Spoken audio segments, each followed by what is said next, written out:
Bismillahirrahmanirrahim. Assalamualaikum warahmatullahi wabarakatuh. Hari ini kita akan membahas tentang relativitas. Ya. Relativitas itu adalah keadaan yang seperti ini. Misalkan kalian naik kereta atau naik bus. Misalkan kalian naik bis gitu ya. Kalian duduk di dalam bis. Ya. Kalian naik bis, kalian duduk di dalam bis.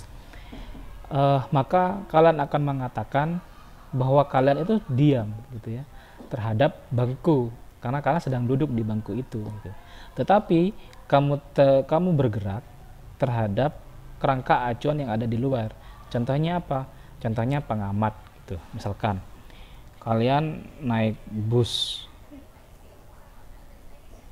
ya, kalian naik bus. Ya, kalian sedang duduk di atas kursi ya, dan busnya ini bergerak ya, busnya bergerak. Maka kalau kalian menjadi acuan, kalau kalian menjadi kerangka acuan, maka kalian dalam otak kalian akan berpikir bahwa saya diam terhadap kursi ya. Jadi apabila itu kerangka acuannya adalah si kursi, tapi otak kalian juga akan mengatakan bahwa saya sedang bergerak ya, terhadap ibu saya yang mengantar saya di terminal seperti itu. Kenapa? Karena kalian ini akan menjauhi si ibu terhadap ibu kalian yang diam di luar bis seperti itu ya. Inilah yang disebut dengan relativitas. Jadi segala sesuatu itu relatif gitu, jadi tidak harus plak sama gitu. Jadi jangan sampai kita selalu memaksakan sesuatu karena memang relatif gitu. Ada apa ya, ada humor gitu ya, ada humor ya, yang bilang relatif. Contohnya cantik itu relatif gitu, tergantung dari sudut pandang ya. Tapi kalau jelek itu mutlak gitu. Ini contoh saja ya, contoh humor dari makna relatif gitu. Cantik itu relatif, tergantung dari siapa yang memandang gitu. Orang cantik belum tentu dia cantik menurut orang lain gitu, dan orang jelek juga mutlak ya, pasti jelek kalau dilihat orang lain gitu. Tapi hanya sekedar humor gitu. Dalam dunia relativistik, dalam dunia fisika, kita tahu ada dua kubu ya. Ada dua kubu klasik ya, ada juga kubu modern. Kubu klasik dia ada Newton yang jadi tokohnya. Sedangkan di modern ada Einstein yang paling kita kenal gitu ya. Apa sih bedanya antara Newton dengan Einstein gitu? Apa sih bedanya dari Newton dengan Einstein? Kalau Newton ini bendanya itu besar ya. Bendanya besar. Masanya besar. Kalau Einstein ya. Tapi kecepatannya kecil. Itu kalau Einstein, misalkan 70 km per jam, 130 km per jam seperti itu. Kalau fisika modern, ini bendanya atau masanya kecil. Ya, tetapi kecepatannya besar. Ya. Contohnya apa? Suatu benda bergerak dengan kecepatan 0,6 C misalkan. 0,6 C itu kan 0,6 kali 3 10 pangkat 8. Jadi besar sekali gitu ya. Sampai ratusan juta meter per sekon gitu. Itu kalau Einstein gitu. Tapi ini membedakan ya. Contohnya kalau klasik masanya 60 km, kecepatannya 72 km per jam. Itu contohnya kalau klasik. Tapi kalau modern, masanya ini kecil banget gitu ya. Masanya kecil banget, misalkan satu kalau masa kilometer ya, kilogram misalkan, mikrogram misalkan. Tapi kecepatannya ini cepat sekali, misalkan 0,6 C. 0,6 C itu kan 0,6 dikalikan 3 kali 10 pangkat 8 meter per sekon, seperti itu. Jadi itu perbedaannya.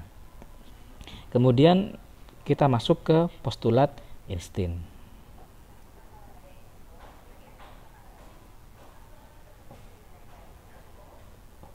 Menurut Einstein ini membuka dua postulat.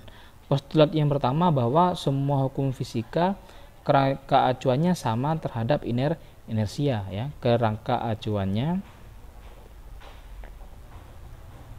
ya, kerangka acuan itu sama kalau menurut Einstein. Kemudian yang kedua, menurut Einstein bahwa kecepatan terbesar itu adalah kecepatan cahaya. Besarnya C adalah 3 kali 10 pangkat 8 meter per sekon ya. Atau C ini sama dengan 300 juta meter per sekon gitu ya. Ya, apa maknanya? 300 juta meter dia akan bisa ditempuh dalam waktu satu sekon gitu. Jadi satu kedip mata saja, maka apa yang terjadi? Kita sudah menempuh jarak 300 juta meter ya. Jadi satu sekon hanya bisa jadi kalau kita satu sekon itu kita bisa menempuh jarak 300 juta meter. Begitu. Nah, jadi satu sekon bisa 300 juta meter. Jadi satu kali kedip ternyata kita udah nyampe 300 juta meter gitu ya. Kita kedip aja dari Jawa Timur tiba-tiba bisa nyampe di Jawa Barat gitu, satu kedip aja gitu.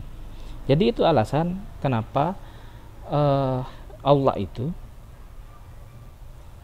ya menciptakan kendaraan Nabi itu, Nabi Muhammad, kendaraannya itu buraq ya, menggunakan cahaya.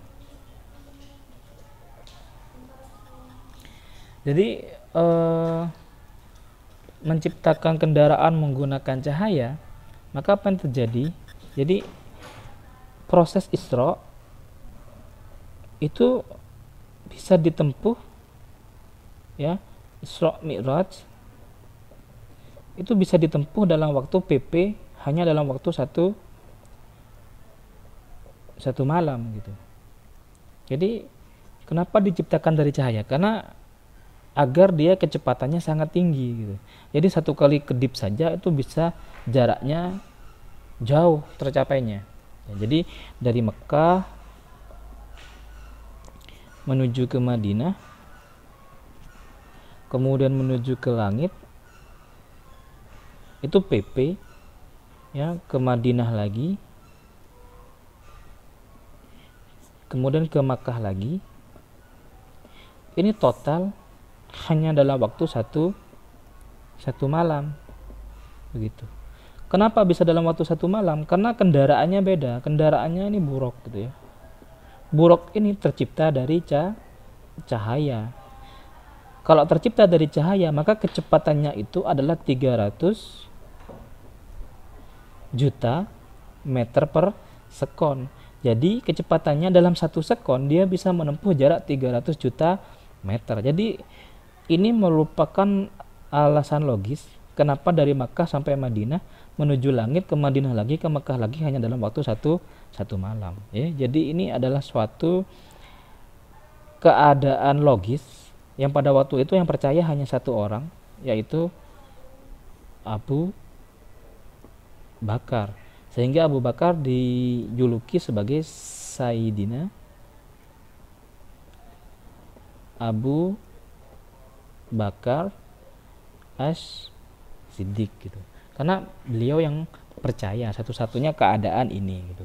Mungkin kalau si Einstein ini, mungkin kalau si Einstein ini hidup di zaman Nabi, mungkin auto masuk Islam mungkin dengan postulatnya itu gitu ya.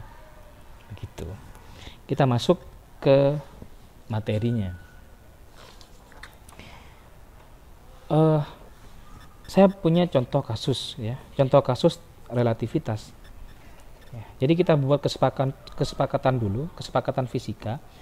Kalau arahnya searah ya, maka kecepatannya ini dikurangi ya, di minus. Tapi apabila arahnya berlawanan ya, maka kecepatannya ini ditambah atau positif gitu. Misal kita sekarang sedang berbicara kerangka Newtonian dulu ya. Newtonian berarti dia adalah kerangka klasik dulu ya. Saya punya benda A, kemudian saya juga punya benda B gitu ya. Arahnya dia berlawanan. Yang satunya 20 km per jam, yang satunya adalah 50 km per jam. Maka yang terjadi adalah kecepatan relatif benda A terhadap benda B oleh pengamat yang ada di dalam ini, maka dia sama dengan ya, V-nya A ditambah V-nya B. Sehingga berapa? V-nya A 20, V-nya B 50, sama dengan 70 km per jam. Ini keadaan kenapa kalau kita sedang mau tabrakan terhadap seseorang yang sama-sama ke arah kita itu kayaknya waktu itu cepat banget ya. Kayaknya cepat banget gitu geraknya gitu. Ya karena ini tiba-tiba kita nervous, tiba-tiba nabrak gitu. Kenapa? Ya karena ini. Ya. Kerangka acuannya ini di dalam, masih Newton gitu ya. Kemudian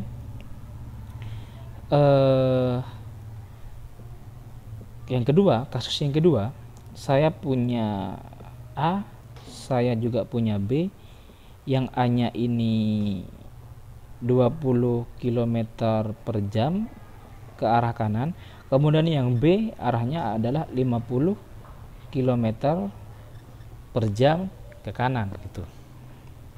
Nah ini kan arahnya searah gitu, maka V relatif A terhadap B atau V ini sama dengan V relatif B terhadap A ya. Tetap ini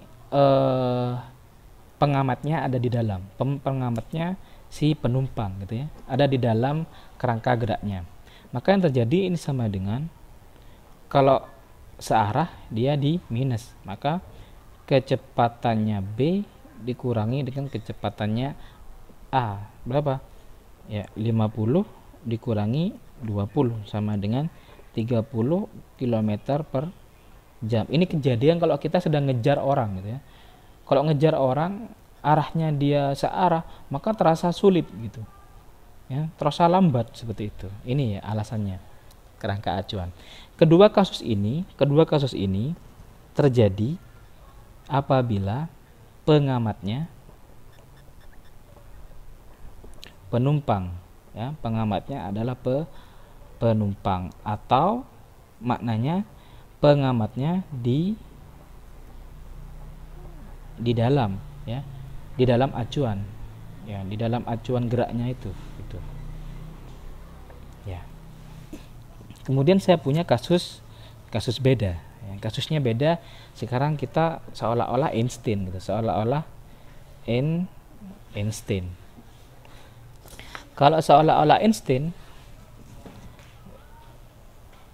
ya, saya punya A, saya juga punya B. Kalau Einstein kan kecepatannya besar, ini 0,8 C, yang ini 0,6 C ya, searah. Kalau searah diapain? Dikurangi ya. Berarti V relatif A terhadap B atau V relatif B terhadap A, terhadap acuan yang ada di dalam atau acuan yang bergerak ini sama dengan 0,8 kalau searah dikurangi 0,6. Ini sama dengan berapa? 0,2 C gitu ya. Tapi kalau arahnya berlawanan,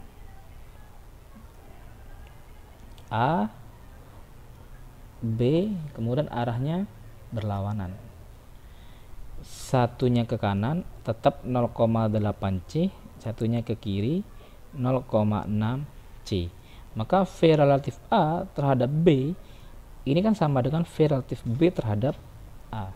Dia apa kalau berlawanan? Kalau berlawanan itu dijumlah. Kalau dijumlah berarti V-nya A dijumlah dengan V-nya B sama dengan V-nya A 0,8 plus ada C-nya plus 0,6 C. Berapa nilainya? 1,4 C. Begitu ya. Apa yang terjadi? Yang terjadi ada sesuatu yang menantang postulat Einstein. Kalau ini nggak masalah. Kalau ini nggak masalah. Gitu ya. Yang masalah yang mana? Masalah yang ini. Kenapa? Kecepatan relatifnya 1,4 C. 1,4 C itu lebih dari C. Padahal dalam postulat Einstein kita sudah setuju bahwa tidak ada kecepatan yang melebihi kecepatan C. Kalau 1,4 kan melebihi C. Kalau sudah melebihi maka postulat Einstein tidak bekerja. Kalau tidak bekerja maka kalau sudah kita masuk ke dalam Einsteinian maka kita tidak boleh menggunakan Newtonian. Harus menggunakan rumus Einsteinian relatifnya. Maka apa? Pakai rumus ini.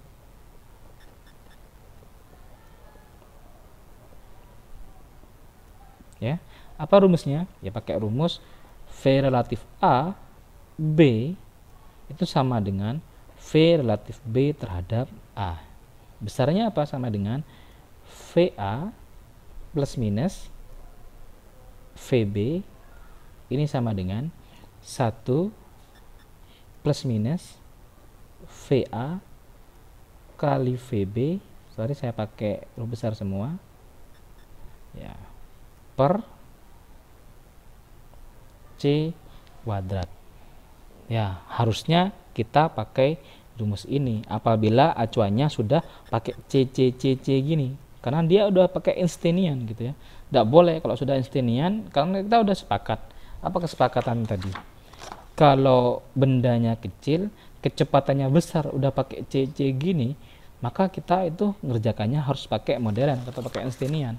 Kalau kita pakai caranya caranya Newtonian, maka ini akan melanggar postulat Einstein. Kalau melanggar postulat Einstein tidak bisa. Harus pakai rumus ini ya. Kalau sudah ada C-nya gitu. Kalau masih pakai 70 km per jam itu ya pakai yang ini. Ya, pakai yang ini. Tapi kalau sudah pakai CC ya pakai yang rumus yang ini gitu ya. Oke, kita coba kerjakan yang ini gitu ya, sama dengan ya, V-nya A-nya berapa? V-nya A 0,8 C ya, plus minusnya ingat tetap kita pakai ini. Ini apabila acuannya di dalam ya, di dalam geraknya itu. Contohnya apa? Contohnya penumpang ya, contohnya kalau di soal contohnya sopir gitu ya. Ya 0,8. Kalau kita pakai kasus yang ini ya, perbaiki. Kalau berlawanan arah, kalau berlawanan kita pakai positif. Jadi positif 0,6 C per 1, tetap ini kan plus minus. Kalau di sini positif, di sini juga positif. 0,8 kali 0,6 ada C-nya per C kuadrat sama dengan 0,8 tambah 0,6 dia nilainya 1,4 C per 1 plus 8 kali 6 berarti 0,48 C kuadrat dibagi dengan C kuadrat. C kuadratnya ini dihapus atau dicoret karena sama. Berarti ini sama dengan, ya saya naikkan sebentar, 1,4 C dibagi 1,48. 1,4 dibagi 1,48 ya sekitar 0,9 C. Nah, kalau kita pakai rumus Newtonian, maka yang terjadi adalah C-nya kurang dari C. Maka apabila seperti ini, maka kejadian ini diterima begitu. Ya. Kemudian berikutnya, bagaimana apabila pengamatnya ada di luar? Ya. Kalau ini kan kita buat satu pengamatnya, ya. Kalau pengamatnya di dalam, ya, pengamatnya di dalam, kita udah ngomong Newtonian ya. Kita udah ngomong Einstein. Ya, kita udah ngomong Einstein. Kalau pengamatnya di dalam, ya, kita setuju bahwa kalau seperti ini kalau kecepatannya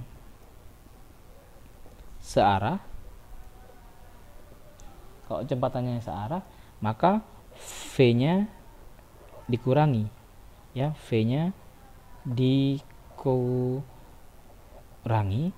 Kalau kecepatannya berlawanan,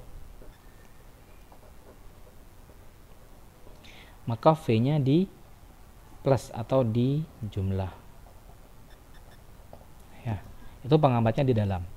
Contoh kalau pengamatnya di dalam nih apa? Penumpang. Itu pengamat, berarti dia adalah pengamat di dalam. Kemudian apalagi? Sopir, gitu ya. Kalau di soal. Kemudian yang berikutnya, apabila pengamatnya di luar. Ya. Kalau pengamatnya di luar, ini contohnya orang yang mengamati, gitu ya. Contohnya terhadap batu di luar, gitu ya. Atau terhadap stasiun, atau terhadap terminal, gitu. Maka yang terjadi adalah kalau kecepatannya dia searah, ya, maka V-nya dia adalah positif. Kalau kecepatannya berlawanan, ya, V-nya negatif, begitu. Contoh, ya, contoh soal. Saya punya pesawat, gitu ya. Saya punya pesawat, gitu.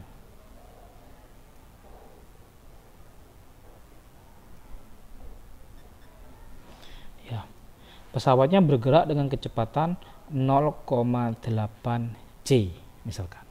Kemudian dia menembakkan misil, gitu ya. Menembakkan misil, gitu, dengan kecepatan 0,6 C searah, ya.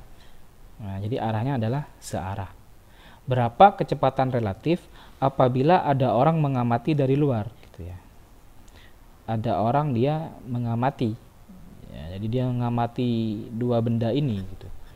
Ya, maka kita menggunakan konsep yang pengamat di luar, gitu. Kalau konsep pengamat di luar, kalau searah maka dia dijumlah. Ya, kalau searah dia dijumlah.